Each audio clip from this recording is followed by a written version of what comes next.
Our message is very, very simple. We want to educate the kids, not indoctrinate them. I think this election should be the pandemic election. Yeah!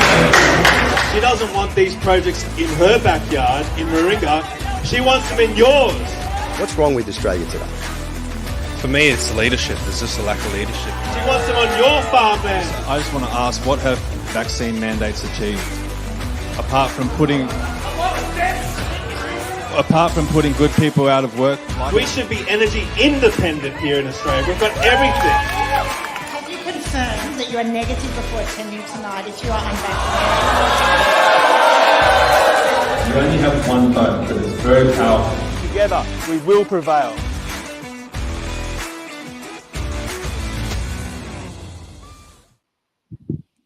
Hey everyone, welcome back to another episode of Commanding the Narrative. My name is Stephen Tripp, joined by two special guests today. But before we start, I just want to welcome you if you're watching live on Facebook, Rumble, and YouTube. It's much appreciated that you're watching us today. And if you're watching at another time, welcome as well. To kick things off, I'll just let everyone know just quickly about Buy Me a Coffee. If you want to throw us a few dollars in support, you can head to Buy Me a Coffee, and the link will be in the show notes. So if you want to head there, it will be much appreciated. But we've got a very interesting talk today. We've got two special guests. Paul Vallejo is joining us again. Paul's been on previous episodes, and if you want to know more about Paul, probably check those ones out. But welcome today, Paul. Thank you, Steve. Good to be here. Yeah, and we also have Andrew Robertson joining us now. Andrew is a lawyer, and also last time I spoke to you, was doing a master in jurisprudence. Is he still going with that, or are you finished? Still going. I'm doing my thesis at the moment. Yeah. Due in June, so I put it on hold for 2 years, more or less. Yeah, okay. And if Andrew was on the Ex-Canners way back in episode 12, which there you go. We're almost up to 112 now. So we go and check that one out, because we discussed the theory of law, and that was very interesting, that discussion. And Andrew and I used to be at one time political opponents, and when that comes up with people, and your name comes up, a lot of the time they go, oh, the little light bulb goes above their head, and they go, that's the guy with a magnificent mustache. Oh, yeah. Yes. They just love it. But, welcome, Andrew. And how have you been anyway? Very well. What did we talk about on the last occasion? Theory of law. Oh, legal theory, I think we discussed, legal theory, and also Bill of Rights, and it was probably well over a year ago now. I think it was probably just after the election, presumably. Yeah, 2012. Everything's been well, working as a lawyer still, and I work largely in estate planning, so tax minimization, cross-generationally, kind of working out ways in which you can preserve assets and ensure that the government don't get their hands on them, and that's really my specialty. But I do a lot of reading and research in the area of financial markets generally, but I love the history of money, history of banking, and theories on money and credit. They're kind of things that I enjoy studying. And my thesis is actually on just the area of whether or not a juvenile person, so someone who's a minor under the age of 18, can actually give valid consent to something like puberty blocker, or what they call gender affirming care, and ultimately sexual transition. And that's a lot of what my time is on, reading books on transsexualism from a medical standpoint, and also looking at the community of individuals that comprise the trans, who are pro-trans, and then also what you call the detransitioners, and that group of people who are very marginalized and deplatformed, and very much like the anti-vaxxer community back in the day. They're like a group of people that pharmaceutical companies and doctors wish didn't exist, but they've got an increasingly growing presence just due to the sheer number of people who are looking at what was done to their bodies and are regretting it quite significantly. Wow. So studying that and the effects, just from a legal standpoint, whether consent could ever be given to something that, but certainly bottom line, that changes your future in such a great, to such a great extent. Well, that sounds like something that we can discuss on another show, because that's a huge issue, isn't it? So it's growing in terms of the amount of people that are being drawn into that. And it's a discussion that since 2020 in Australia has been, the courts have kind of given a green light to it in many ways. And it's something that was unthinkable, 30 years ago, say, let alone 40, where, even adults couldn't consent to certain things that would end up, those people would go to jail for certain things they did to each other. And now there's a floodgate with these kinds of things, and as a society, we're trying to work out if it's beneficial, if it actually is preventing any of the things that we're told it does, things like suicide ideation, actually acting on those things, and whether or not the mental health elements are ever benefited by that kind of surgical intervention or hormonal intervention. So, I mean, at the moment, obviously I'm not qualified from a medical standpoint to give my opinion, so I'm purely looking at it from a legal standpoint. Yep. But just working out, what does a child know? What can they consent to? Is it possible to even consent to something like this? Wow, mate, you've opened up a can of worms, but not what we're talking about today. Stick to finance, but that's what I'm doing. Well, Paul's planned to open up a can of worms in the financial field, so maybe you can introduce things, Paul. Yeah, well, just to get started, and one of the things I was just noticing is just how I love your really flash microphones here. I mean, these are fancy pieces of equipment. Can I have it? No, you can borrow it, maybe. No, but I want to have it. No, I like it. Well, unless you want to pay me for it. Well, Andrew, what would happen if I just took it? We have criminal ramifications to that in our society. Well, the funny thing is that what we're going to be talking about today is the degree to which the government or public-private partnerships can seize your financial assets in various forms. So, this could be part of a multi-part podcast where, all the ways there's a 360-degree assault on your wealth, your health, and your liberty. And in terms of your wealth, some of the topics today include the war on cash and the war on your cash, the ability for the public-private partnerships to take your savings. Also, in the future, we could talk about property and property rights and how there's an assault on that, and then further threatening your health and your fundamental liberty. But in terms of covering, your cash and your savings, there are three parts. One is inflation, which is the assault on your money that most people are familiar with. If anyone's gone to the grocery store in the last couple of years, you'll know what's happened to your money there. But also debanking and bail-in laws, and then we'll move further on to security laws. So as far as debanking goes, have you guys heard about what happened to Nigel Farage last year? So we'll pop up that first link, that one. Nigel Farage is not some average bloke. He was a European member of European Parliament for the UK. He was actually the head of a political party, and he was debanked. He had his asset, his bank basically told him, can no longer bank here. They basically said, your services are cut. And if we think about what we can and can't do, if all of a sudden all our debit cards, our credit cards, our ability to take loans was taken away, this is really a fairly fundamental assault on your ability to conduct life in the modern political sphere. That's one of the main issues. Like what if it can happen to him, it can happen to any of us. And why did it happen to him? And what do we do about that? The chilling effect on someone's ability to speak freely, particularly in the political sphere. Did you follow that issue much at all? I did. I wasn't an expert on it by any stretch of the imagination. I followed it. I mean, what I would say, I think it was a German poet, a guy called Heinrich Heine. He said that where books will burn, people will burn too. And I kind of felt like in this country, in this economic climate, political climate that we're in, if people will sack you for not taking a vaccine, they will certainly debank you. If they're going to do anything to affect your ability to partake in society, they will do it to the nth degree. So for me, deplatforming, debanking, it's just the natural progression. It's a form of bullying and intimidation. I'm surprised it's been so underutilized actually by banks, given when you look at the banking cartels in the world and the usual suspects, it doesn't matter what jurisdiction you're in.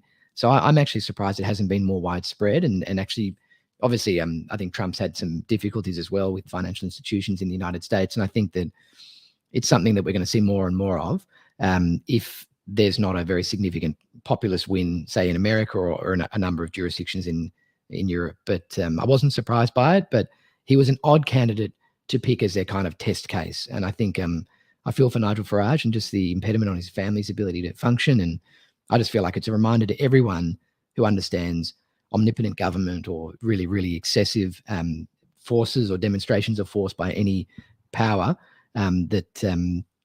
it's just something that's likely to happen again in the future. So just to be prepared. And funnily enough, it's a lot of people in the Christian community that are totally on board for eventual debanking and deplatforming in that respect. I don't know if you guys are aware that, a lot of Christians believe that they'll be cut off from financial institutions in the future, and it's based on revelation. So a lot of people see this kind of happening, and it's just the start of something they think will come. And it's the same thing with removing cash from society. It's very much part of the plan to get you completely entrenched in a system that they can turn off your access to cash capital in an instant if you don't play ball. So a mechanism for coercion, which is how it's been used. Basically, they also took the bank accounts away from the Canadian truckers. Yep. So if you protest the wrong thing, if you have the wrong political point of view, and just because you weren't surprised, I don't imagine that's because you're in favor of it. It should be fought at any. Well, it was in any society where they're punishing behavior that's not criminal as if it was a criminal sanction. A lot of the AUSTRAC laws we have in Australia, a lot of the anti-money laundering laws that we've passed in the West were to, combat terrorism, so to speak, and these kinds of things. But what it gives is transparency to every single financial transaction you make. We have there's no secrecy or any kind of privacy with respect to that. And I think that you can see these laws in the hands of the wrong people or people that are motivated improperly. I think it's going to be a very, very sad day for a lot of people when they are being debanked in the future, because they've got the power to do it, and also we don't trust necessarily the people that are making those decisions. So I think the fact that it wasn't related to illegality, same with the Canadian truckers, is a huge problem. Well, of course, we're talking about individual banking, but if you look at a lot of banks, they'll not lend money to the coal industry and big and certain type of businesses. Like, that's concerning as well, because that does flow on to people on the ground as well. So and some banks will publicly promote that as if it's a great thing, that they don't allow certain types of industries to get access to funds and capital. I'm not sure if we've got it as a video today, but obviously anyone can Google this at home or YouTube it. But Larry Fink talks a lot about BlackRock's investments, and if people don't play ball from an ESG standpoint, they're completely blacklisted. So, there's been a lot of that in Australia. I just call it duress, effectively, that if there's no access to capital, so you can't borrow, for instance, and unfortunately it leads to huge misallocations of wealth. And I think when we get into some of the financial ramifications for this, there are massive unintended external a lot of problems will come from this behavior. So the financial institutions have instituted lending by ESG score, and if you have a good ESG score, then you get a lower interest rate. It gives you a massive advantage in the economic field. So, and that's one of my understanding is that's also what's led to a lot of the film companies having particular narratives focused, because if they play ball as far as their ESG score and their DIE score, DEI, then they get good access to capital, and then that comes down from BlackRock, where they basically use the leverage of the financial system in order to change people's behavior and companies' behavior. Correct. And then so that's the mechanisms for coercion. But then the second part of the war on your actual money is also bail-in laws. Now, this is something where Martin North has covered extensively in his podcast, The Walk on the War. The idea here is, what is your actual access to your money? Can your money in your bank account be possibly taken away? And it was pointed out that, here we have an AAP fact check saying that the claim that the government can grab bank deposits in a crisis has no currency. Yeah, so I sent this to you. I didn't know too much about the bail-in laws, so I did a little bit of research and I found this. So I sent it to you as like, Paul, you sure you know what you're talking about here? Because according to AAP fact check, and they do a very subtle thing where they will talk about some influencer who I've not heard of sprouting these bail-in laws, and they say that Malcolm Roberts was part of a fringe minor party. And then at the end, they quote a lot of professors that are supposedly debunking these bail-in claims, which you've talked about before with persuasion and people being persuaded by experts and status more than the actual facts. So So the question, is the fact check, as it usually is, commanding a narrative, the insider narrative, or is it actually true? And so, this is something that would be good to discuss, more at length. Perhaps, if Martin North would like to talk about it some more. But we have. Do you need to? Yeah. So you're basically debunking or fact checking. Yeah, fact check the fact check. So this is the Australian Citizens Party, and they point out that there is evidence that Opera can bail in Australian bank deposits, and particularly they said, well, have you read the actual terms and conditions of your bank account? Because in their show, Martin North and Adams talk about how this actually can be done, the bail-ins, because if you read the actual terms and conditions of your deposit accounts, it says here that in your terms and conditions, basically there's a condition that says the banks can change their terms and conditions at any time to include anything they want and without advance notice. So we have Martin North talking about this on his podcast, and just play it at the current time. If the banks get into trouble because of these clauses that we're about to go through in terms of the Big Four, they can change the deposit contracts at any moment without any due notice, without any forewarning of in terms of these deposit accounts. And then, so what it would be is the banks would, if they needed to bail in to ensure that the banks would survive, they would basically say that this deposit account has conversion or write-off power or like properties. And then once those are then in the contract, it could happen in the middle of the night, APRA could then issue a recapitalization directive and saying everything that has any instrument that has these provisions, you can then bail in. And because the bank has snuck them in without customers knowing, therefore it will be legal under the legislation.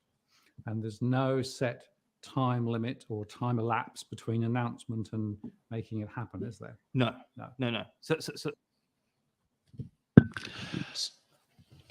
So this is something that, if it is possible, it certainly should be made to be not possible. It should be made in a free society not possible to debank someone. It should be not possible to seize and bail in a financial crisis customer accounts. And it has happened, I think, in Cyprus. I'm not sure if either of you were aware when it was the European debt crisis that people had their bank accounts frozen, and even the possibility of such. I know one thing that was discussed was a banking bill of rights that basically, if you want to reassure people that their money cannot be taken, well, let's make it clear. Let's make it clear that you cannot coerce people by shutting down your bank accounts for being off the narrative or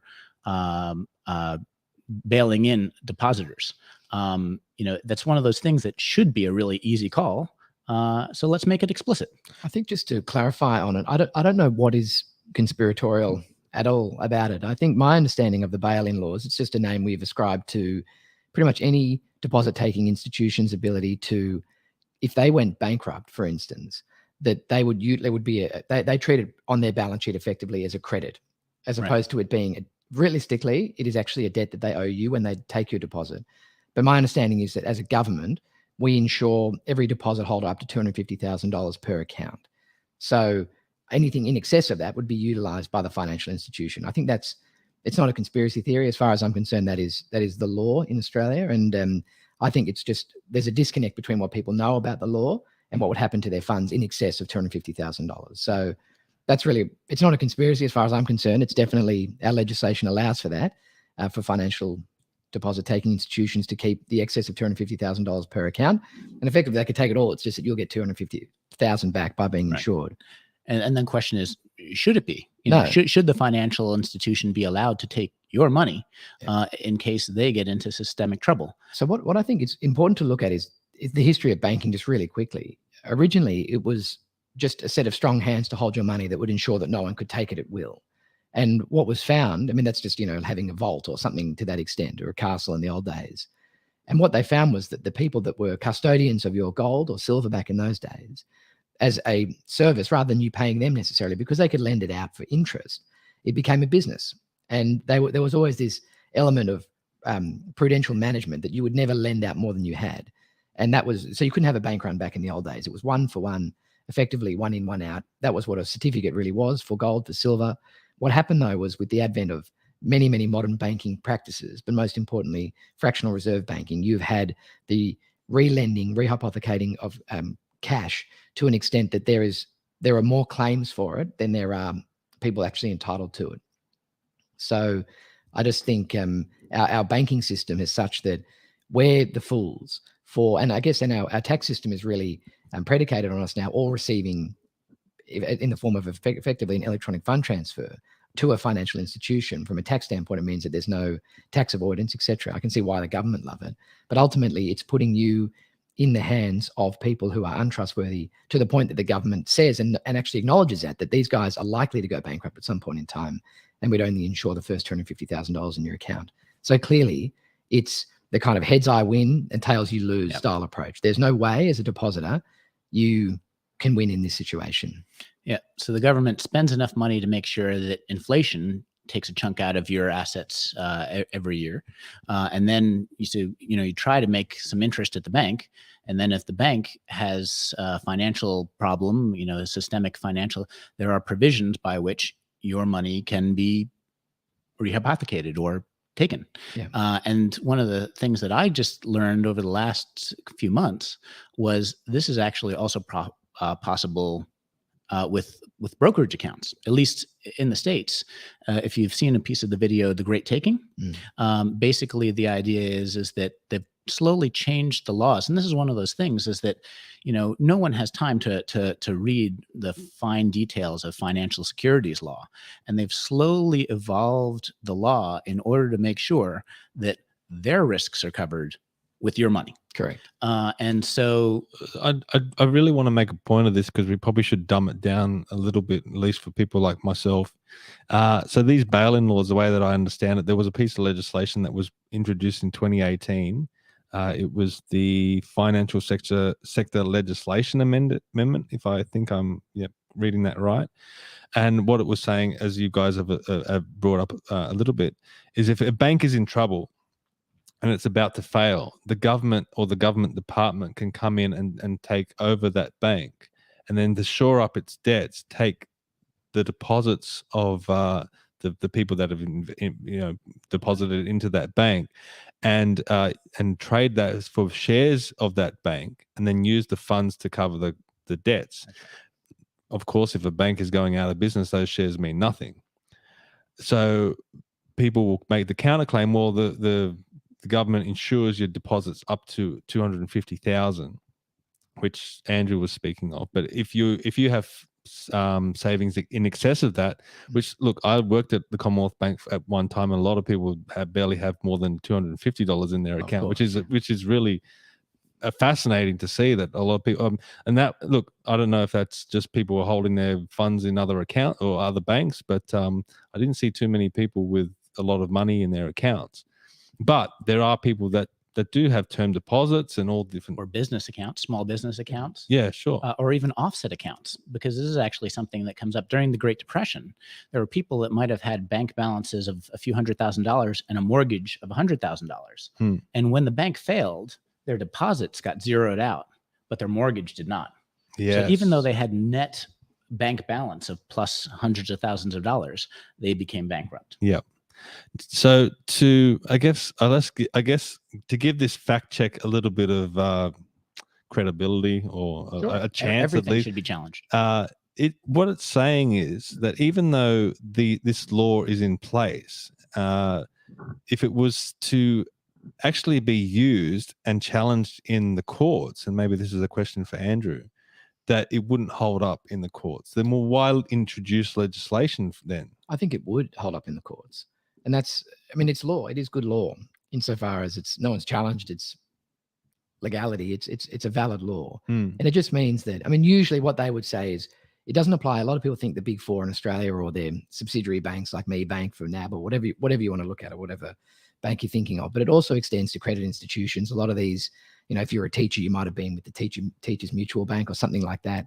And if there's a run on deposits, which what people say, if they're trying to pull out their money at the same time, a lot of the time these institutions hold really illiquid securities or bonds that they can't sell. And then there's a run and effectively they can't meet their liabilities and they're effectively bankrupt. So what the government would do is everyone would lose their funds completely because they treat the people that have deposited with them as an unsecured creditor.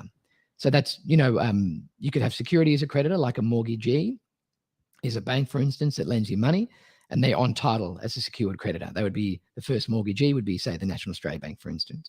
So they would always be in priority to an unsecured creditor. So what happens is if the bank or financial institution is being wound up and it's insolvent effectively, they would treat all of the deposit holders with the bank, anyone that's put money into the institution as being unsecured, all the secured creditors, which there are heaps, because in order to get effectively, all the banks will need, they will only lend with collateral effectively. And there's a hierarchy in terms of who gets paid back first.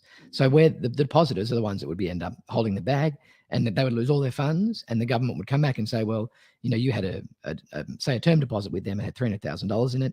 This is the scheme. We're going to give you $250,000 for the 300 you had. So there's a net, $50,000 loss for that individual. But some, and there are many people, there are lots of high net worth people in this country that have savings in excess of that. And sometimes, they're in controlled monies accounts or they're in. Well, I was talking to a friend yesterday that was telling me that their mum has $500,000 in a term deposit. Yeah, a lot of people do, particularly older clients. So in the old days, it was king, but we've just had a we've been in a bond bull market for so long, which effectively has been really positive for interest rate that are high interest rates effectively. So term deposits would get you the highest interest rate possible, and that would usually outperform the indexes. So you'd be usually beating the S&P or whatever it was in the old days. Yeah. But now we got to zero interest rates, and we've gone back up slightly, but still it's not like in terms of what you call nominal inflation. So that is still high. Well, pretty much.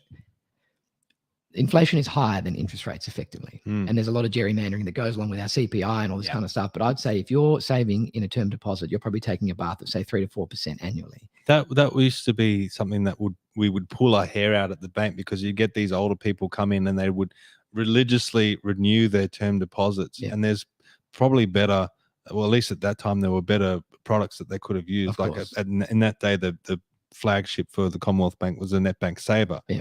Obviously older people are not really good with computers and they felt safer with the term deposit, but some of these term deposits were getting like 1% or 2%, something stupid. Whether I see it all the time. Yeah, NetBank Saver was getting 6%. Yeah. And we would try and convince them, hey, there's better options for you, and they were like, no, this is what they're used to, and they're happy, and they don't care if they're only getting pittance. Well, a lot of these guys, either they lived through the Depression or their parents did. And a lot of those kinds of people, like I can tell, a lot of my clients are above 90. And there is a massive difference in terms of the people who are above 90 in our society and the people who are below 90. And I think they were very prudent. They would never like being in debt and wouldn't have a credit card, other than just for transactional convenience. They weren't living on credit, so to speak. And that's very different with younger Australians today.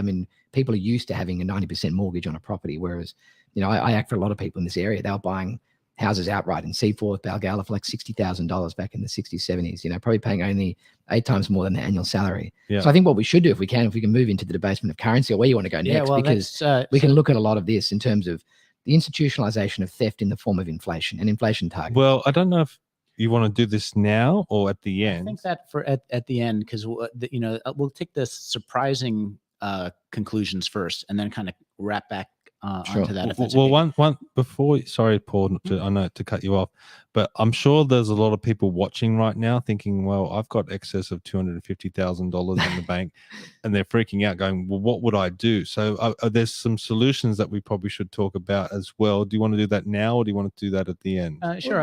It's pretty fresh in our minds. And I think a lot of the time, breaking it into different banks would keep it under that threshold. And actually, a lot of the time, you're incentivized to do that in any event. So if you're looking at the high, I'm not here to give advice on where you save and things we like need that, to make that clear. We're not giving financial advice. Not at all. This is for entertainment purposes only. But I do have a lot of people. So I like diversifying any item that you call a savings item. So some people buy bonds, some people put it in net savings accounts, some people put it in term deposits. I like precious metals and other things that are quite liquid insofar as, you can always convert it into cash very, very easily.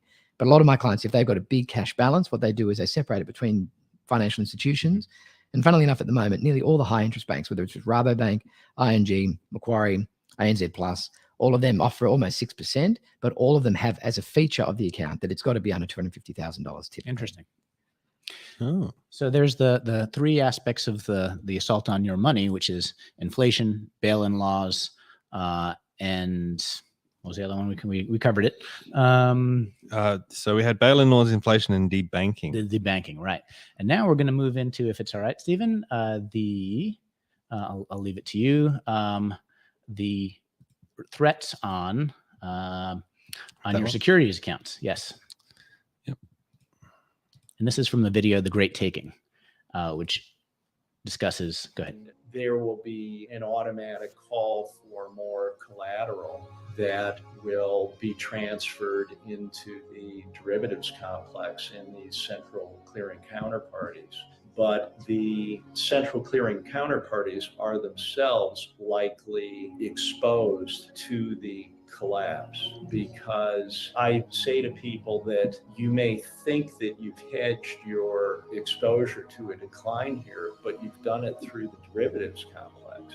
So the risk is in the derivatives complex. It doesn't disappear, it doesn't go away. It's all there. And this pain will accumulate in the central clearing counterparties, and then they will fail. And they're basically telling us they will fail. And when that happens, the people that thought that they had hedged their exposure, included the most sophisticated institutions and the pension funds, will have no protection. And the secured creditors will take all of the underlying stocks and bonds, which then gives them control of all public corporations. And once you control the capitalization structure, you then control all of the underlying real things. So the idea here is that in times of systemic financial risk, your people think that they own the share certificates in their portfolio, their bond certificates, but there have been times in history, and they have, according to this video, changed the laws in a lot of locations, that if there is a systemic collapse, the financial institutions will have senior claim on your assets. Correct. So, for instance, you might think you own 100 shares of Macquarie Bank or BHP, but they've changed the laws so that if there is an emergency, that then becomes the collateral to settle their risky derivatives plays or whatever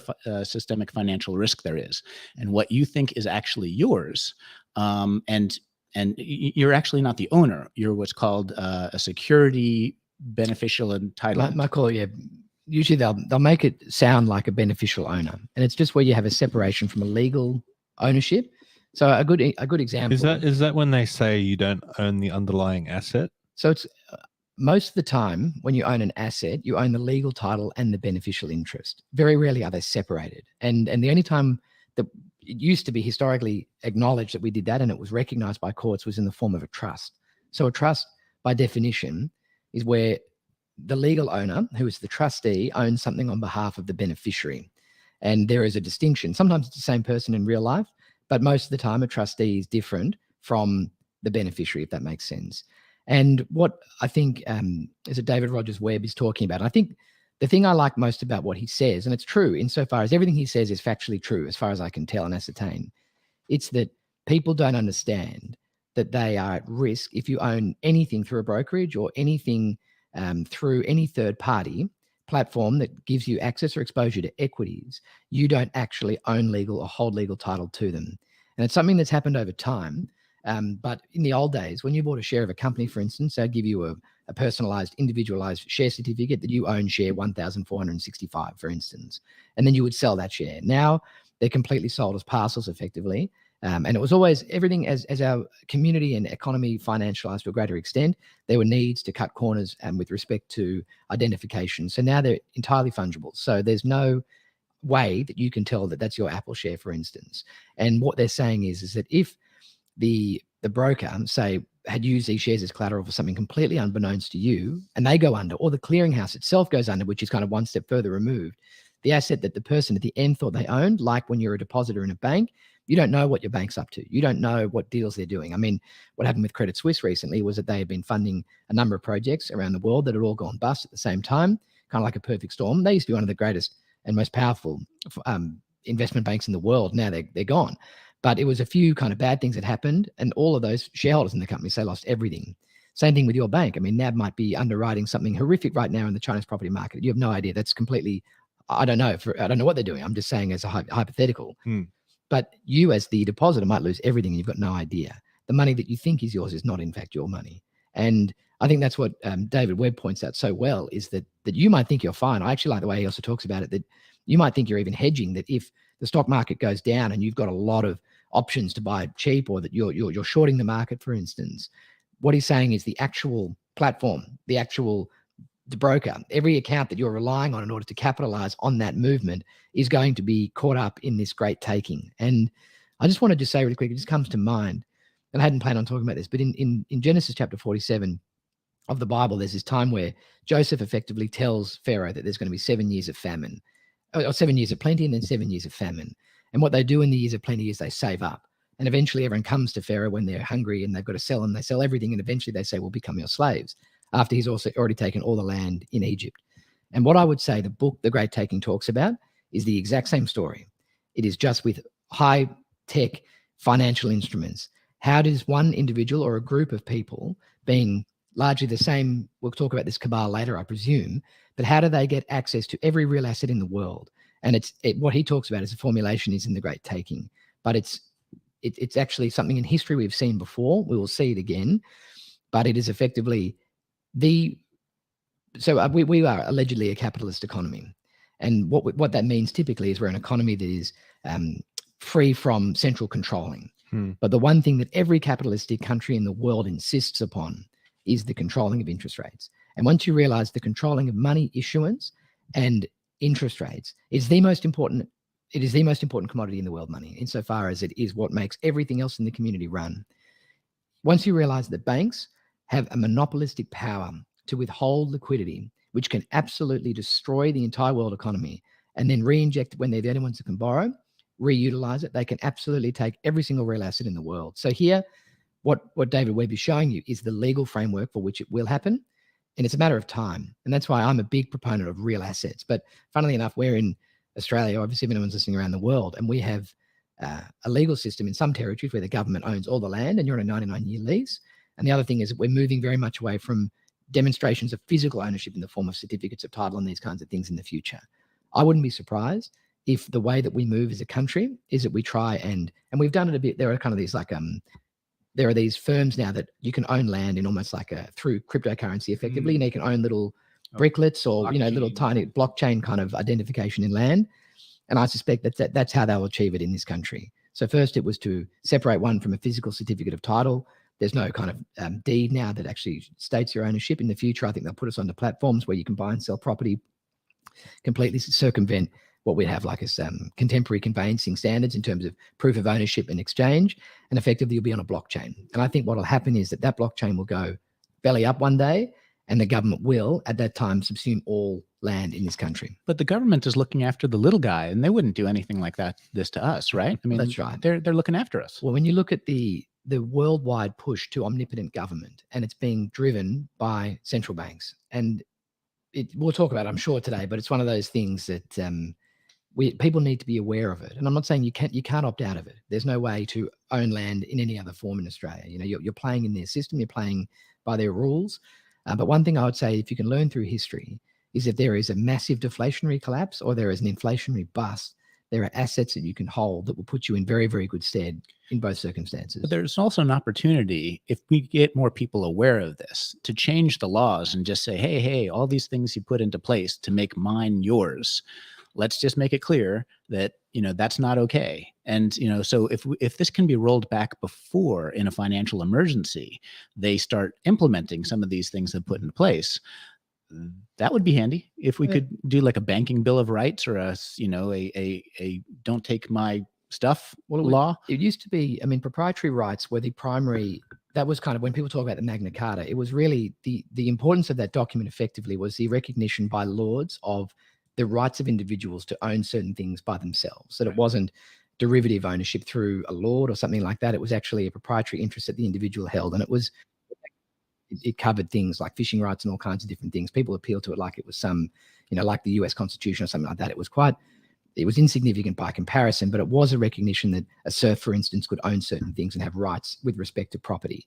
And I think that what I loved about the Enlightenment thinkers and people in the 18th century, guys like John Locke, they would insist on the importance of proprietary rights, that it was actually something unique to humanity that we could own interests. And obviously, I think we'll probably talk today about the great reset and things like that. There is this push to global socialism that is taking strides that none of us would have ever believed possible in our lifetime. And it is the antithesis of private property ownership. Their slogan is literally, you'll own nothing and be happy. Yep. What I liked in David Webb's book and also in that video that you showed a clip of before, it's that he talks and appeals to people who are on his level in the financial industry, in the financial market, saying, you guys aren't immune to this. And it kind of reminds me of that in The Dark Knight, I think it is, with Heath Ledger. At the start, there's the opening scene where all of these robbers sequentially shoot each other in the head. And there's one guy who drives the bus out, and it's Heath Ledger, and he's kind of the mastermind of it. What I hope people realize, and I hope the book, The Great Awakening shows, The Great Taking shows you, is that you're somewhere. If you think you're out of this, you're not. You're somewhere in the chain of getting shot in the head. You're not the person pulling the strings. It is a matter of time that someone will do this to you. You will be effectively debanked. And also, the way that it's going to be done, I suspect, in Australia is not in the mechanism that we see at the moment. They did show a picture of the head of the BIS there before, but the Bank of International Settlements, in the film of rolling out their central bank digital currency, it is going to be, you are going to be brought into their ecosystem, whether you like it or not. And I think there will be no place effectively for conventional banks like we have currently. And I think it's being shown demonstrably. We're seeing the removal of branches everywhere. We're seeing it's happening. Bank branches are being removed. We're seeing it already. Banks know what's coming. They're laying off staff left, right, and center. It's a matter of time until banking looks very different in this country. And it's because as a country, we're ceding our sovereignty with respect to money issuance. And we're being brought into, like every nation on the planet, into the purview more and more of the Bank of International Settlements. And I do encourage people to read just widely about the history of banking, central banking in particular. It doesn't matter where you want to start, but I'd look at, say, the Roosevelt family in the United States and their insistence on a central bank, and look at the disputes between Thomas Jefferson and Alexander Hamilton, the founding fathers talking about one of the greatest evils would be central banking. Mm-hmm. And then if anyone's interested in this, generally in the 19th century, there was an enormous movement in the United States, primarily run by poor Democrats effectively. It was called the Free Silver Movement. And if you've ever wanted to understand how we went from the system of money where we had real money, so in the form of silver and gold originally, to then a gold standard at the start of the 20th century, and then finally into a fiat monetary system kind of from the 1933, but effectively formalized in 1973 under Nixon. It's important to understand that it was done little by little. Yep. And there's a great speech. It's called if you just search the Golden Cross speech, it's by William Jennings Bryan, Cross of Gold speech. Yep. It's one of the best speeches ever. But what I wanted to say to people about it is that everyone was looking at this fight between the gold and silver standard, and they demonetized silver. It's called the crime of 1873, and it effectively impoverished a huge proportion of the United States, led to this deflationary collapse. People that held gold became incredibly rich at the expense of the poor. And as people were fighting this out, William Jennings Bryan was he was a front runner of the Democratic Party to be president. But then literally 13 years later, under Woodrow Wilson, at the insistence of a guy called Colonel Mandel House, they passed the Federal Reserve Act. So while people were fighting about gold and silver and which should be supreme, they passed probably the worst act in human history in 1913, it was just before Christmas, that gave rise to World War I and all the wars since, which is central banking and the ability for really the creation of money from nothing. And I think it's very important people understand that. The central banks are the key. That's it's people that even control the central banks. Yeah. And banks, money is just the most useful tool to control people.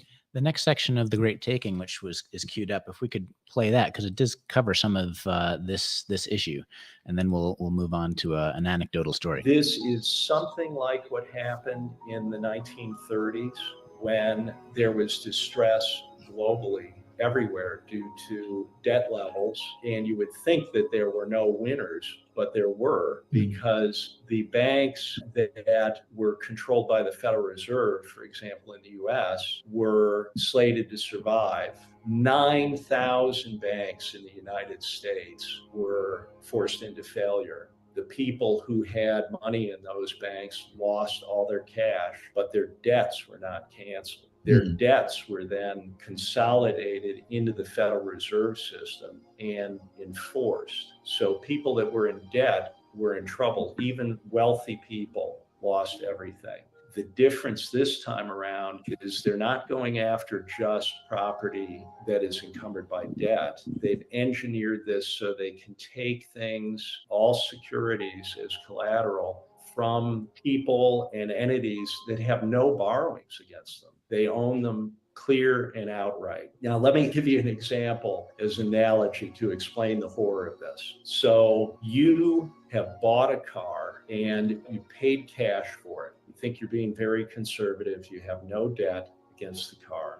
But unbeknownst to you, the dealer continues to control your car as collateral. You're not told this. The dealer uses your car and all the other cars sold by the dealer as collateral for his borrowing in his business. Now, the dealer goes bust, and only certain secured creditors are empowered to immediately take your car and all the cars ever sold by the dealer without any judicial review immediately. When I describe this to people, they get worried about their cars. This is not about your car. This is an analogy for what has been done. It's much worse than this being about your car, because it is literally about the entire securities complex globally. So it is not about your insolvency that causes the loss of your assets. It's the insolvency of the people that secretly used your collateral as their property without telling you that or disclosing it. So, and it's one of these things that it seems entirely academic, and it seems almost impossible. Like we talked about earlier, like, oh, they wouldn't do this to us. Well, look at what they just did to us. And then, in terms of, this couldn't happen. Well, it's happened historically, and I'm not sure. I don't think I've ever shared this story with you, Stephen, but it happened to me. I used to do some trading back in the early 2000s, and one of the futures brokers I used was MF Global. And MF Global is one of the four primary dealers for the Federal Reserve. It was headed by John Corzine, who was a senator from New Jersey and presidential. He was a likely presidential contender. So headed by a really, important, well-connected guy, obviously not a fly-by-night financial institution. And then they made some bets on the European bond crisis. And so if we can kind of click on the next link in the chain, which is that one. So, we got assurances that the protection of the funds in MS Global's customers' funds is a paramount concern. So I had an account there, and I didn't have leverage positions. This wasn't a margin call. This was cash at that point. So that's how it started. And then the next link is what happened. We're going to be clicking through the links here. Yep. Then the next question is, the next thing that happened is, what happened to MF Global's customers' money? Well, I was wondering that thing myself as my account got zeroed out, and I was told I wasn't able to access my money.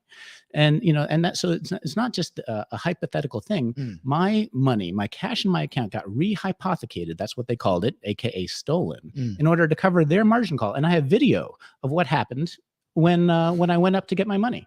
So this is me actually. Is this you? This is this is video of me trying to get my money. Paul was a bit younger then. Well, that's fantastic. A really smart decision, young man. We can put that check in a money market mutual fund. Then we'll reinvest the earnings into foreign currency accounts.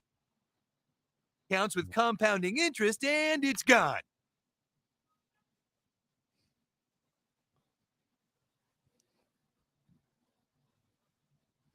What? It's gone. It's all gone. What's all gone? The money in your account. It didn't do too well. It's gone. What do you mean? I have 100. Unfortunately, the internet's bugging up. You get the picture on that. Yeah, you get the picture. So that was me going to the MF Global desk and asking for my money. Yeah. It didn't do too well. Poof. Yeah. And then the next line is, this line is only for customers that have money in your account. Do you have any money? You just lost it all. Mm-hmm. It's real. Yeah. So anyway, it took over a year and some lawsuits to get most of the money back, but that's because one financial institution failed. If it was a systemic crisis, the question of if all the financial institutions, because there's they have many interlocking trades, that it's one of those things. Like, for instance, from an insurance point of view, if you're an insurance company, you can handle 1 out of 1,000 houses burned down. Oh, yeah. And that's that you build in your premiums.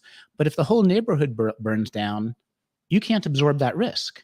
And so, with the nature of some of the things going on in the financial markets, as long as everything seems under control, and as long as one bank or two banks goes down, things can be papered over, even if they have to print money to do it. But if there is a massive crisis, and such things have happened before in history, the question is, who gets to hold the bag? And that's George Carlin's line. You might think that you're a high-powered, high net worth individual, but it's a big club and you're not in it. And they specify who are the masters of the universe that actually have senior hold to your money, senior claim to the money in your financial accounts. Now, I haven't looked specifically into the Australian securities law. Chris Martinson, friend of the show, has looked into the securities law in the U.S. and in his set of videos on the Great Taking describes, he goes through the securities law and says, well, yes, you have complete control of the money in your securities account unless, right? And it's the unless part that is the kicker. So yeah, this is Paul, you're freaking everyone out watching because money is incredibly hard to make. Yes. And some people have worked their butts off there and almost ground themselves into the ground to work to hold property or any form of assets. Maybe they want to be able to pass it down to their children so they can be financially secure. Absolutely. The picture that both of you are painting is quite dark, and it's really what's the solution? Where can you move your funds to? Like you basically can I just saying say quickly on that is that I don't want to be painting a bleak picture. It's just saying that this infrastructure exists legally. I think that's just important to point out the facts. It's kind of like the framework is there for this to happen, but I still am in the stock market. I still am using these brokerage accounts because at the moment, I don't think we're there. I think that we're not quite at the position where this is going to implode. We can kick the can down the road further. What I would say is important, though, is to think of diversifying your investments, to diversify what you hold. And a lot of the time, the closer to something real you are, the safer it is. And in Australia, I think land is very safe still. I do think that there are interests that you can have in things. Like I really like gold and I really like silver as investments. But, I wouldn't say to anyone go all in on those things because you can't. Where are you going to store it all? Well, I like Brinks I use for a lot of my storage. There are alternatives. You don't have to have it in your own possession. But it's just about being diversified. And a lot of people think, I am diversified if I own uranium stocks. I also own natural gas. I also own, some financial stocks. And I've got NVIDIA, for instance. What we're saying is that isn't diversification from a safety standpoint. There's nothing there that's hedging your exposure to a stock market collapse or, even if you had positions that were hedged. So, you're going short, and you think that you're going to get out, pretty much break even if the market moves against you. What we're saying is based on what other people like David Webb have done and other individuals that are putting these things together, they're saying that if that derivative bubble collapses, which it has to at some point in time, you can't, I'd encourage people as well, if they're not aware of a guy called Ludwig von Mises. He wrote extensively And his kind of magnum opus is something called Human Action. He was kind of one of the fathers of what they call the Austrian School of Economics, but he writes extensively about what's called a crack-up boom, which happens in every fiat currency system, happened all throughout time and space. It's if there is an institution that has the capacity to increase monetary supply, they will always do it because it's going to be the politically most expedient thing to do at every single step of the way. But ultimately, it will catch up to you. There will be what's called a crack-up boom where it's really what you call the hyperinflation of a currency. So a good example was Weimar Republic in Germany, where you buy, in the morning you could buy bread for say 10 billion marks, whereas by nighttime it's going to be 100 billion marks. So what people did was they were putting money into everything in order just so it would preserve its value. And that's what they call the crack-up boom. It will happen in the West. It's just a matter of time. But I think everyone has been surprised by how long they can kick this down the road. And that's I've been hearing about this since 2012. And now we're 2024. So, and they were saying it was going to happen then. Yeah. And it just keeps getting prolonged and prolonged. As someone who's personally predicted 7 of the last 3 recessions, I can empathize with the fact that, these things do, you get the joke. Yeah. These things seem like they're imminent at different times and then nothing happens. But I think one of the things, that I would recommend is that we change the securities laws and banking laws now, because in a crisis, they're going to say, well, what did Hank Paulson say? If you don't give me $400 billion, we're not going to have an economy by Monday. You don't want to try to influence the politicians when they're being, their nose is being held to the fire by an imminent financial collapse. So, a banking bill of rights would be good, where you could say, thou shalt not debank someone for their political points of view. Someone's ability to bank is not a lever to hit their free speech.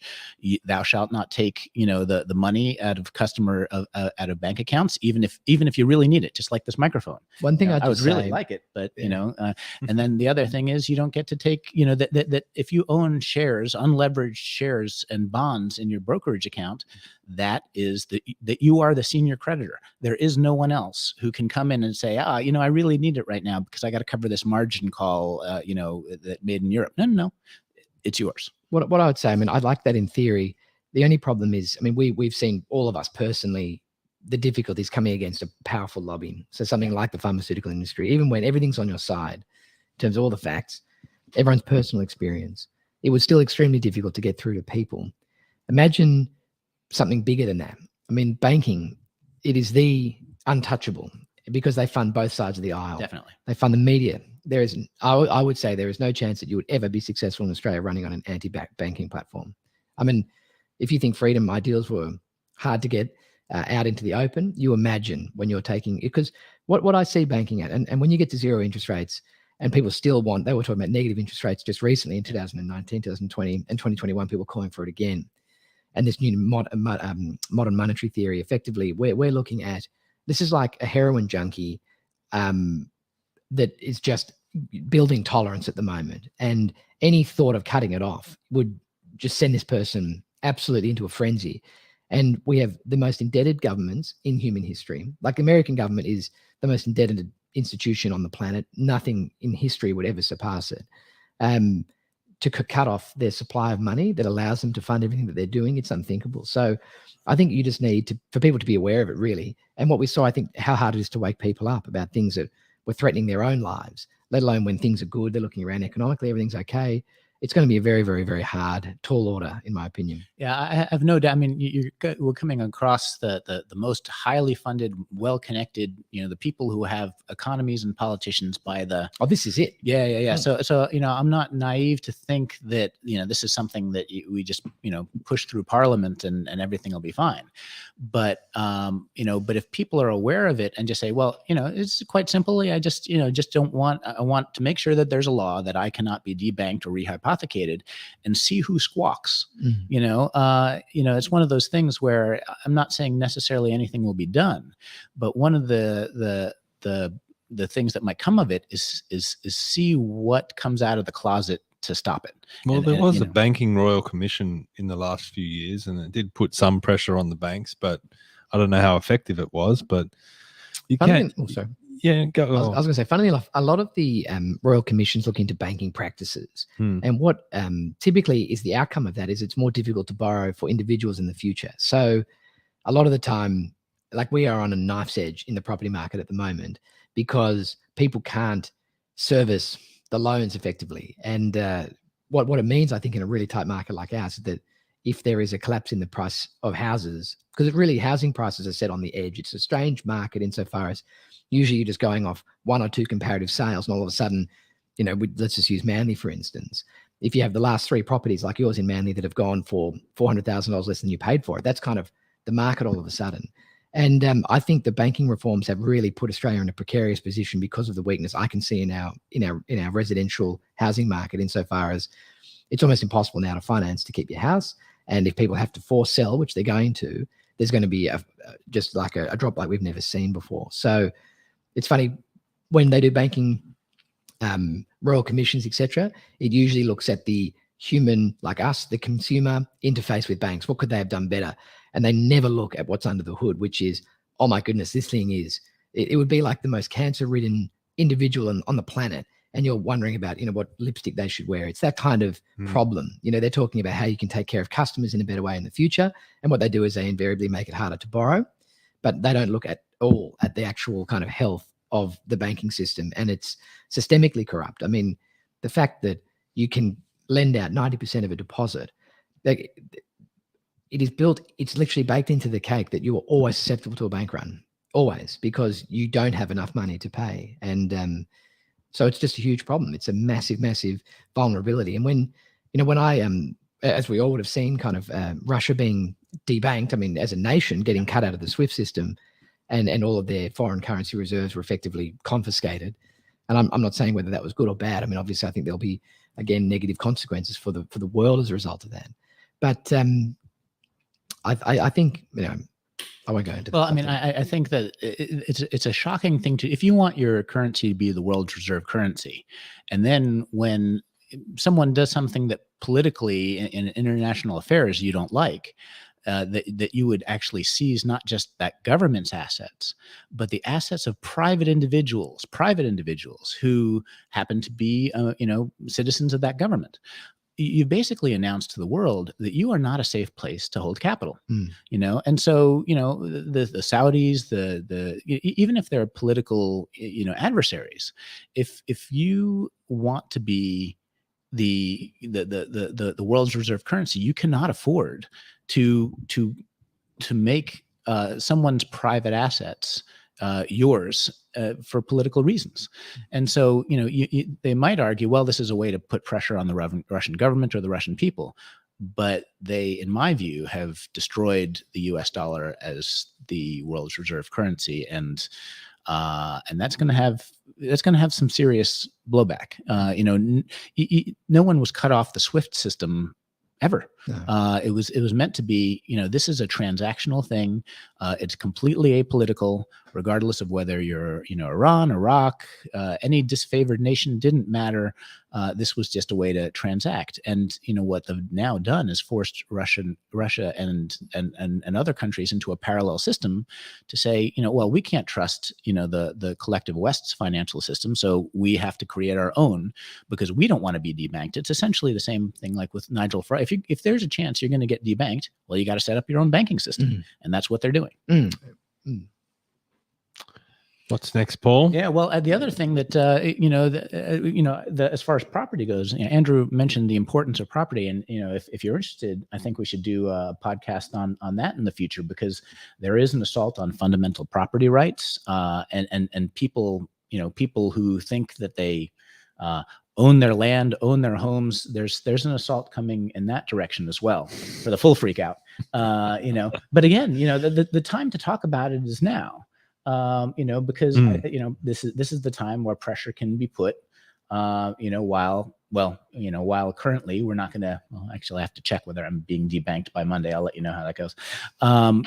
But before a financial crisis comes and they say, well, it's an emergency, we have to do it. Have you noticed any politicians that are pushing back against this? Surely there has to be someone that you can support or get behind or something. You're talking about in Australia or internationally? Well, probably Australia first. Well, I think and I know that the Liberal Democrats have taken the name the Libertarian Party. I'm not sure that ideologically they're in that kind of libertarian camp, but I would say that if there was going to be an outfit that would be looking at the health of banking, just by virtue of their name alone, you'd have to look at them. I mean, if you don't know anything, there's a great book by a guy called Murray Rothbard who wrote a book called America's Great Depression, or America's Great Depression. And it just talks about how it was created by banks, that banks just withdrew capital from the market. They caused an implosion effectively. And it was fomented by banks in the East. So what I would say is that libertarians typically have been very, very big on sound money. And what we say by sound money is something that, I mean, it's got to be valuable currency. It's got to be something that's harvested from the earth usually. And what's been most successful as a currency throughout the millennia that we've existed is that we've had gold and silver that have always maintained their value throughout time and space. So I would look at any political party that seems to have a realistic approach to the value of money, what money actually is. And I think once people in society start becoming aware that everything we're seeing, whether it's the pushing of whatever we just saw through everything that happened in the world in the last 3 years, all of that was made possible by access to free money. And that's the thing that I think people need to be aware of, is that any government that's relying on handouts effectively or free money from their central bank is a party that I really wouldn't trust. So real money constrains power is the... Well, you just can't fund wars. Like sometimes wars have to exist in terms of, but you can't fund, like we're not going to go and send people to peacekeep in a nation if you're literally sending gold and silver overseas in order to pay for this stuff. What happens though is that if you can just give them money, like some IOUs, you can actually expand your sphere of influence. It's like an investment for governments. So what I would say is if people don't believe in sound money in terms of actually having money that's hard to get, you're going to have a lot of frivolous spending. Like, anyone, you give them a credit card and, no right, you're not going to pay it back. It's insane what people would spend their money on. It's free money, and governments are doing that at the moment. So look, well, there's no accountability for their spending. They can come and spend whatever they want. Where's the accountability? Dan Andrews can put Victoria into a tremendous amount of debt and then walk away and nothing's said. Well, it's funny because what happens in this system is that you incentivize inflation, because by inflating, your debt becomes less in real terms. When adjusted, it's less. So you could just print $1 trillion to pay off $1 trillion of debt you've already incurred. It's going to be inflationary, but you're just kicking the can down the road. But that's what I'd say the American government's trying to do, is inflate away their debt. They're just inflating it away. So it becomes less. I mean, I don't know what the debt, I think it's in the billions a day that they're paying now, as they're servicing their debt. And it's when you put government GDP. So where does that money go? Like you're saying, they're paying interest on the debt. Yes. Where does that interest go? So all money that governments have is raised in the form of bonds. So people own bonds. They own government bonds, and the interest that they're paying are to bond holders. So the individuals that at the right time bought a bond, and that it's part of the actual. So essentially, you're saying that there's certain individuals out there, or maybe not individuals, maybe mostly financial institutions. Yeah, financial institutions that benefit from a government being in debt. Oh, absolutely. Well, there's your answer. So, if you don't know that there are a series of banks in the United States that are involved in the treasury market effectively, and they are prime brokers of treasuries effectively. So one week, if you want to talk about this and give people an idea of what we're even talking about, it's a very, very convoluted system. Most people don't understand, but governments are genuinely indebted to private individuals and also private institutions and other, sovereign wealth funds from other countries. Like in Australia, we've got massive exposure to Japan, because Japan have had such bad, negative interest rates, effectively 0% for years and years and years. A lot of them have bought Australian government bonds.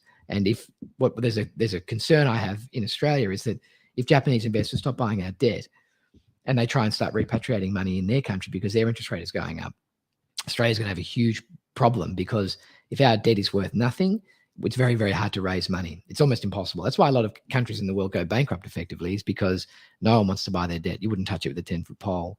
So it's a very, very complex system, but it's just... I think this is why there's no focus on it, because I think for the everyday person, money is very, very basic. It's you get money in, you pay your taxes, you might pay your mortgage, and that's the extent of what they understand. Even maybe the share market might be a bit above their head. So once you start talking about bonds and derivatives and all these very complex or seemingly complex financial aspects, how can they argue against it? And it doesn't matter until it really matters. They just kind of people go about their day-to-day lives, and they need to. Well, I But can when there's a imagine people financial crisis- during the Great Depression probably didn't really understand the mechanisms. Banking was simpler then. Like, it actually was objectively simpler. I think we've gone through about a century of just intense financialization. And what's really sad, I think, for the world economy is that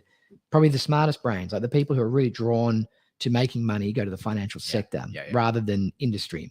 So what you have are, these people who could be so productive in other avenues that are just capital gets wasted. I mean, like it's this repository for insane talent and ability, but ultimately they're betting effectively. I mean, investment's not so much betting insofar as you can, have an idea of where things are going to go. Unfortunately, a lot of the time banks are the actual market makers. They're the ones that move things, and they front run stuff. I mean, you just look in the amount of charges that JP Morgan's had for, say, manipulating, even the precious metals market in the last 5 years, for instance. It'll make you sit up. But it's just such a shame, I think, for the world that some of the best brains are being kind of quarantined in an area that's really unproductive in many ways. I mean, they'd say it's not, because they're investing in products and they're the ones that are investing in, capital expenditure projects and things like that. But in reality, a fraction of what actually occurs.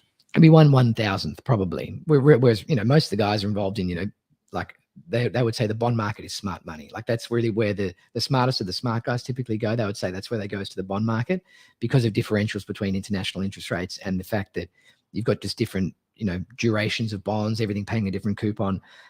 There are so many ways you can make money in that space, and to do it properly, that's really what underwrites a bank, is that their ability to know the bond market, because then they can actually manage their interest rate risks on the consumer side as well. So it's a shame. I look at it, I think, man, in the old days, you gave them money and they put it in a safe and they would lend that out. And it was kind of dollar for dollar, and you would get paid interest on what you lend.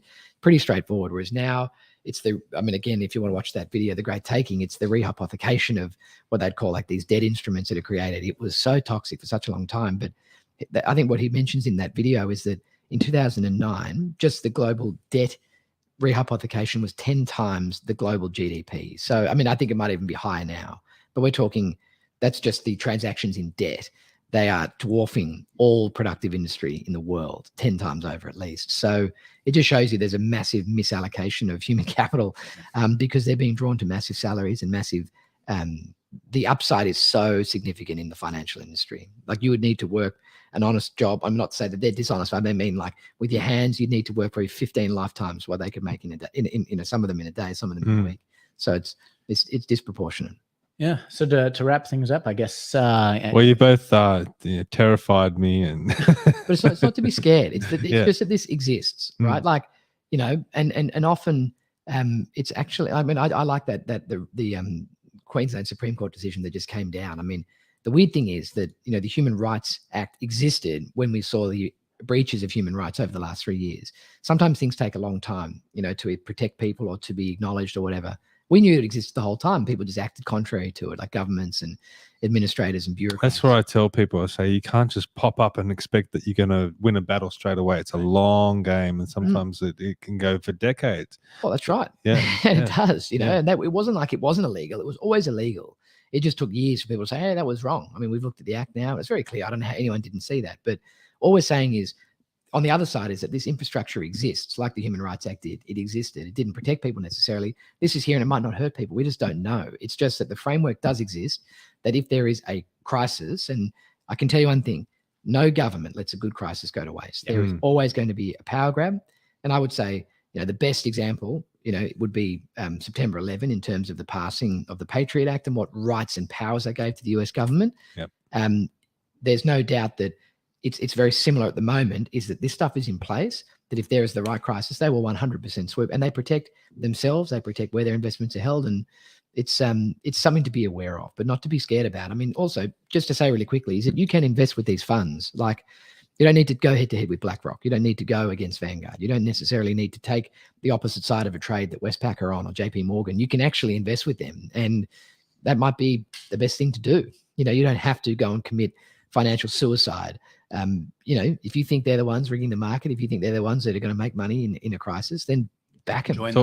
It's almost like, if you can't beat them, join them. Oh, it's exactly like that. In finance, can I tell you what's the adage? It's like, you can It doesn't But matter. here's the problem, because I brought up before, like what political personal party is pushing back against this. It is so hard to do so because you have to do so much education in trying to bring the public up to speed to even before you start to try and win any political battle. So it's almost impossible to fight this. Well, that's why I used that the COVID thing as an example, was that it was right in front of them. There were literally side effects being reported, whether it was AstraZeneca strokes or, you know, there were blood clots. It was actually reported. And you were trying to tell people, why would you risk this for something that's got a 99.999% survival rate? Like, it's crazy. You imagine the difficulty you're going to have trying to explain to someone central banking, trying to explain to them the intersection between central banking and private financial institutions like JP Morgan or Citibank or whatever, then try and explain them whatever the uniform codes are in the United States, how that exposes your assets to certain things in certain crises occurring. People at the end of it are just like, you're a nutcase. If this was the case. But I just say, it's like, there's a really, really good book. It's called The Deliberate Dumbing Down of America. And it was by a lady whose father was a skull and bonesman. And there's a historian who, his name was Anthony C. Sutton, who wrote a book called The War on Gold and the Federal Reserve Conspiracy. He was probably the best historian, in my opinion, of the 20th century in terms of what he wrote about. And what I would say both of these people cover, and he wrote a book called America's Establishment, The Order of the Skull and Bones, or something to words to that effect. And he writes about the capture of institutions, particularly educational facilities in the United States. And what I would say, why I appeal to this at the moment, is it's a deliberate policy to dumb people down with respect to these kinds of things. Money and access to it, inflation, credit, and interest rates are probably the things that will affect you most as an individual. And they are things that you will literally be kept in the dark about your whole life. And I'm talking, you can go through an entire economics degree and you'll be taught just Keynesian economics, which it will be proved to be false. Like, these mandates were wrong and they were illegal. It just took time. Keynesian economics will be proved to be wrong in due course. So I would say to people, educate yourself. You cannot rely on the state to do it, and just take control of your future insofar as finding out the things that really do affect you, like the manipulation of money and credit. There is a great book by Ludwig von Mises, and it's called On Omnipotent Government. And he just talks about the marriage of big government and monetary creation, and just the threat it poses to mankind. And that was written in the 1930s, and nothing's changed. It's just more pronounced now, I think, because we've seen this rise of a technocracy that's really controlled by the government as well, and the way that they can completely suppress conversations about these things in the future. We won't be able to have this conversation in 10 years, I guarantee it. Or it could be sooner with the misinformation, disinformation bill. Well, that's right. Yeah. Well, they can fact check everything we've said today. I might have got a few of the book titles wrong in terms of like some words around the wrong way, but I don't think we've made a factual statement, a statement that is not in fact true in terms of the banking system. But Paul, we've almost opened up a new can of worms. You were right in the beginning by saying this is probably the first of a series of talks. I think so. Yeah. So how do you want to wrap this one up? I think we just wrap it up by saying, always we do what we can, know what we can make a difference about, and so we can prepare ourselves by educating ourselves and each other. We can try to make a difference in terms, maybe there can be someone who champions a banking bill of rights, and then we come back and we talk about the assault on property and property rights, and continue down the journey of educating ourselves and each other. Okay, well, thank you both for being here today. Thank you. I've learnt something today, so that's always a good thing. I feel both, as I said, terrified, and my brain is also melted at the same time trying to keep up with both of you. But I really appreciate it. I'm sure the audience has appreciated it as well. Is there any way people can follow you guys? Like, I know, Paul, you're not big on social media, but Andrew, you don't seem to be either. No, I'm not a social media guy. Do you think that's a problem? There's not enough ways people can keep up to date with? Well, we go through you. But I think there are lots of people out there already that are talking about a lot of this stuff. And they've got great channels. And I feel Is there anyone that you can recommend? In terms of on economics, do you mean generally? Yeah, on this topic. Yeah, I mean, there's a guy called it's called Manico64. He's a guy. His name's Mario. He's based in the UK, but he's a Brazilian guy. He talks a lot about sound money.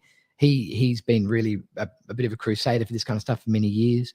I'm really interested in precious metals. So pretty much all of my suggestions would be in the precious metal space. And but there's plenty. I mean, if you want to if you do show notes or whatever, I can give you some names of some people that I would recommend to listen to. But it's just, for most people, it's just getting a rudimentary understanding of the system and the threat, and just making good decisions in life. I think the main takeaway is don't be afraid to start to diversify. If you've got all your money in the bank, in a savings account or a term deposit or something like that, don't be afraid to go out and buy gold or silver. And there's lots of things you can do. I mean, what I would say is I'm not scared at all, knowing all this stuff. I don't lose a second of sleep. It's just knowing, it's like playing a game of rugby. You just know the rules. I'm not afraid of what's going to happen. It's just, how do you beat it? That's it. And trust me, there are lots and lots of people that will do extremely well.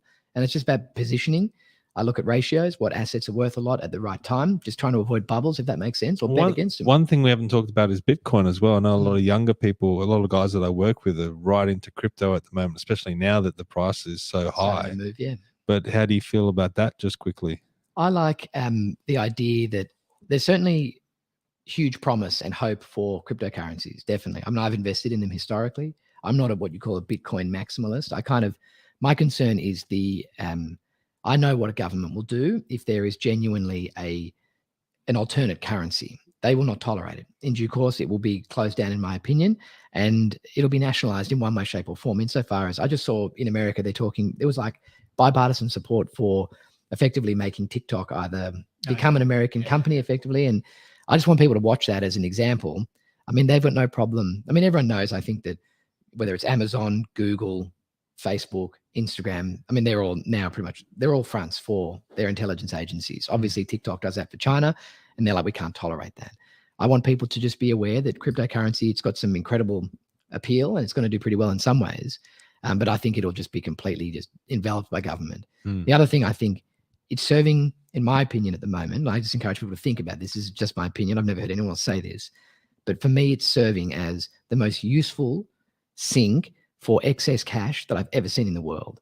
That there are literally trillions of dollars parked in cryptocurrency. That if you were Jay Powell, who's the head of the Federal Reserve, if that money was chasing property, if that money was chasing stocks, anything that they talk about in the public, your inflation statistics would be astronomical. It is so unique in time to have this brand new digital creation where trillions of dollars are flowing into it, and it's not affecting anything in terms. You imagine if that money was redeployed, what prices would be like. And honestly, I think it's a saving grace for the government. If it didn't exist, and they will close it, in my opinion, at some stage, but it is the tool to fight inflation. That's a very interesting analysis. Well, it just makes sense to me. It's the tool to fight inflation.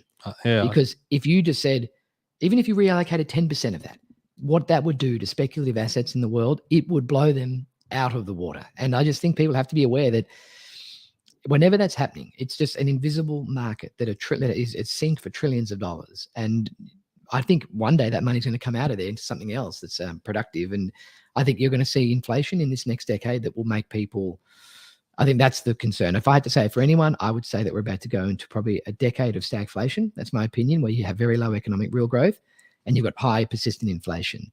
And I would say learn from the 70s, learn from the 30s and 40s, funnily enough, and learn how people did well in those periods of time. And one thing I would say, this is not financial advice, and just remember, things move way slower than people think. I kind of treat a year as like a day in financial markets, if that makes sense. If you think something should happen tomorrow, it's probably going to be a year. If you think, look, it could happen by the end of the week, it's probably 5 years in reality. I would say it is a gift to be looking at resource stocks at the moment. In terms of, in the commodity space, we're looking at probably the most beaten down sectors in the world when compared to financial sectors or anything else you want to compare it to. But there are some steals in the copper mining, silver mining, gold mining, oil and gas exploration. There are some very, very, very cheap stocks. And I do encourage people to look at energy security in the future. And I think that there will be a far greater reliance on crude oil and natural gas in the future, as opposed to renewables, which is kind of the government. That's what everyone's telling you. So just look we're not getting the same oil from the same wells like we used to. We're not finding huge deposits like we found in the Permian and other areas. It's going to be harder to find oil in the future. And I suspect that it's going to be a very, very good commodity to be in the long run, because it's not going anywhere. There's been a revulsion against kind of electric cars recently. I mean, you look at lithium stocks, just look at that as an indicator, like a canary in the coal mine. People are moving back to gas, unleaded petrol or diesel in Australia. And I'd just be looking at things like that that'll do well in a stagflationary environment. All right. Well, that's excellent advice, and I hope But not financial advice. not Oh, I could be totally wrong. just personal. This is my opinion. Just you chatting to your mates, kind of advice. It's me talking to Steve and Paul. That's it. All right. Thank you, everyone, for watching. You can follow us on all the social media, as Paul said. Follow these two through us, I suppose. Yeah. and let us know in the comments as well what you thought of this, and I guess we'll be back to discuss more of this in the future, Paul. Sounds good. All right. Thank you, everyone, for watching, and we'll see you all next time. Thank you.